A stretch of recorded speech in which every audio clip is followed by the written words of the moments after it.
क्या है?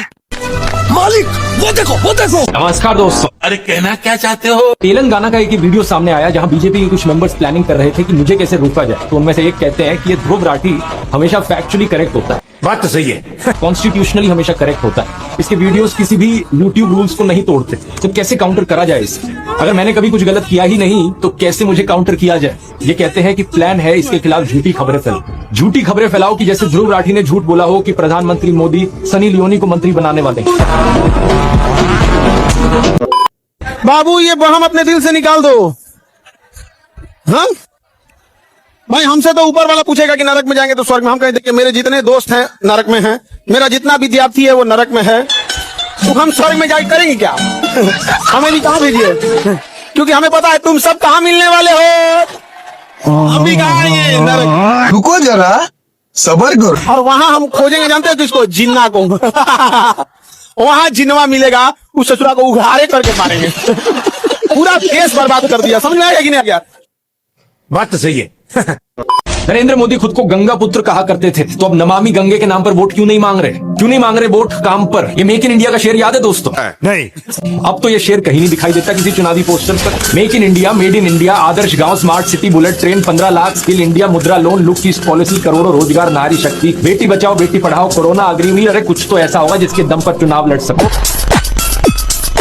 चुनाव आयोग से मांगा गया सीसीटीवी फुटेज, तो कह रहा है कि हम अपनी माताओं और बहनों का वोट डालते हुए फोटो दे सकते हैं क्या?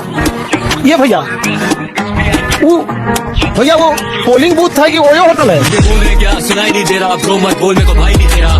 बोला माताओं और बहनों का हम वीडियो जारी कर सकते हैं सीसीटीवी, कोई बात नहीं, बाप और दामादों का जारी कर दो। बोला टाइम नहीं मेरा, मांग रहे टाइम, मेरे रिप्लाई नहीं दे रहा। आतंकवादियों का जो एजेंडा है देश को तोड़ने का, हिंदुओं को मुसलमानों से लड़वाने का, देश को सिविल वॉर की कगार पर ले जाने का, बात तो सही है।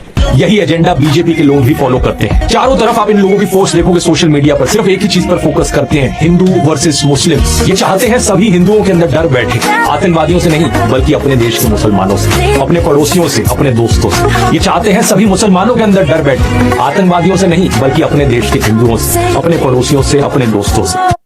लड़की का दिल छोटा होता है, उसमें केवल उसके परिवार वालों के लिए बॉयफ्रेंड या पति का जगह, लेकिन लड़कों का दिल इतना बड़ा बनाया भगवान। गर्लफ्रेंड का, उसकी सहेली का, पत्नी का, साली का, उसकी सहेली का। इतने कमीने होते हैं कि दोस्त की गर्लफ्रेंड को नहीं छोड़ते। नरेंद्र मोदी अक्सर कहते हैं कि उन्होंने भिक्षा मांगकर गुजारा किया। कभी कहते हैं कि 35 साल के लिए, कभी कहते हैं 40 साल के लिए। 40 साल मैंने भिक्षा मांग करके खाया है। मैं 35 साल तक भिक्षा मांग करके खाया। चलो इतनी तो बोलने में गलती हो सकती है, 35 साल हो, 40 साल हो, लोग अक्सर भूल जाते हैं। बात तो सही है। सवाल ये कि वो एमएलए पहली बार बने 2002 में, जब उनकी उम्र होगी 52 इयर्स। लेकिन उससे पहले 90s में ही पता नहीं कैसे उन्होंने फॉरेन टूर्स कर ली। ये फोटोज देखो उनकी, आईफिल टावर के सामने पेरिस में, व्हाइट हाउस के सामने अमेरिका में, हॉलीवुड के सामने, लंदन गए, वो मलेशिया गए। क्या 40 साल भिक्षा मांगकर इतने पैसे कमाए जा सकते हैं कि फॉरेन के टूर्स कर? रुको दोस्तों, अभी और भी आगे वीडियो है। आप लोग तो वीडियो देख के समझ में आ ही गया होगा कि आज की वीडियो कैसी होने वाली है और किसके ऊपर होने वाली है। जी हाँ दोस्तों, आज की पूरी वीडियो बीजेपी के ऊपर और नरेंद्र मोदी के ऊपर होने वाली है। और दोस्तों इस वीडियो में ना खान सर और ध्रुव राठी ने बीजेपी की पूरी पोल खोल के रख दी है। बिना साबुन के ऊपर से नीचे उनको रगड़ी है भाई। और बीजेपी वाले इस वीडियो को देखेंगे तो उनको जरा से भी बर्दाश्त नहीं होगा कि आखिरकार ये लोग ऐसे बोल कैसे सकते हैं। तो वीडियो को आखिर तक देखना दोस्तों, क्या गजब की रिलाई की है खान सर और ध्रुव राठी ने। तो चलिए शुरू करते हैं। ये कौन कर रहा है सर? आप ही का तो साला साली है सब वहां पे सब। बताओ, और खतरनाक है। पाकिस्तान को क्या कहिएगा, इतना कमीना है, जीजा का रिस्पेक्ट नहीं करता। बात तो सही है। ये कहते हैं कि डंका बज रहा है दुनिया में भारत। असलियत में दोस्तों ये डंका सिर्फ व्हाट्सएप और गोदी मीडिया के चैनलों पर बज रहा है। फेक तस्वीरें फैलाई जाती हैं। ये देखो, न्यूयॉर्क टाइम्स ने नरेंद्र मोदी का फोटो फ्रंट पेज पर छापा है और उन्हें दुनिया की आखिरी उम्मीद का। न्यूयॉर्क टाइम्स ने खुद ट्वीट करके बताया कि ये झूठी तस्वीर है। इस तरीके से व्हाट्सएप माफिया इंडिया की इंसल्ट करवाता है दुनिया में। गोदी चैनलों पर और बीजेपी के नेताओं के द्वारा कहा जाता है कि रशिया और यूक्रेन की वॉर रुकवा दी इन्होंने, वॉर रुकवा दी। आप देखिए हिंदुस्तान को 2047 के पहले विकसित राष्ट्र बना के रहेंगे और अपनी आंखों के सामने देख के जाएंगे दोस्तों। ये सबसे बड़ा झूठ है। देखिए ये बेवकूफ बनाने का तरीका है। 2047 तक आधी पीढ़ी मर चुकी होगी, आपकी बातों को भूल चुके होंगे। 2025 में क्या चेंजिंग लाइएगा? आप ये बताइए, अगर 2047 तक आप देश को बदल सकते हैं तो उसके हिसाब से 2025 का आपने गोल सेट किया होगा, किए होंगे। आप 25 में क्या चेंजिंग लाइएगा, 47 तक ना आप रहेंगे, इतना ये राजतंत्र नहीं है। ये सबसे बड़ा बेवकूफ बनाने का तरीका है। जब आप 2015 में रहेंगे तो कहिएगा 2022 में किसानों की इनकम दोगुनी कर देंगे, हो गया दोगुना, आत्महत्या रेट भले बड़ा होगा, नहीं हुआ ना। ये सबसे बड़ा बेवकूफी है ये चीजें। आज हमको क्या करना ये नहीं दिख रहा है, आज करप्शन है ये नहीं दिख रहा है, बाबर के समय का करप्शन दिख रहा है। बात तो सही है।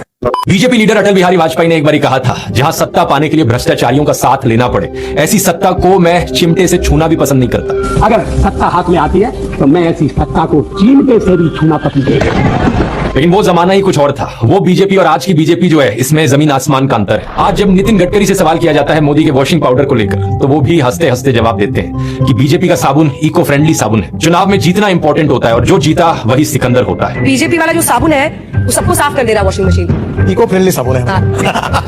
आप किसकी बात से ज्यादा सहमत हो, आज के नितिन गडकरी जी या पहले के अटल बिहारी वाजपेयी जी? कमेंट्स में लिख के बताना। अच्छा जी, ऐसा है क्या? वो कौन सा लोकतंत्र था? पंडित नेहरू को दिखा दिया गया।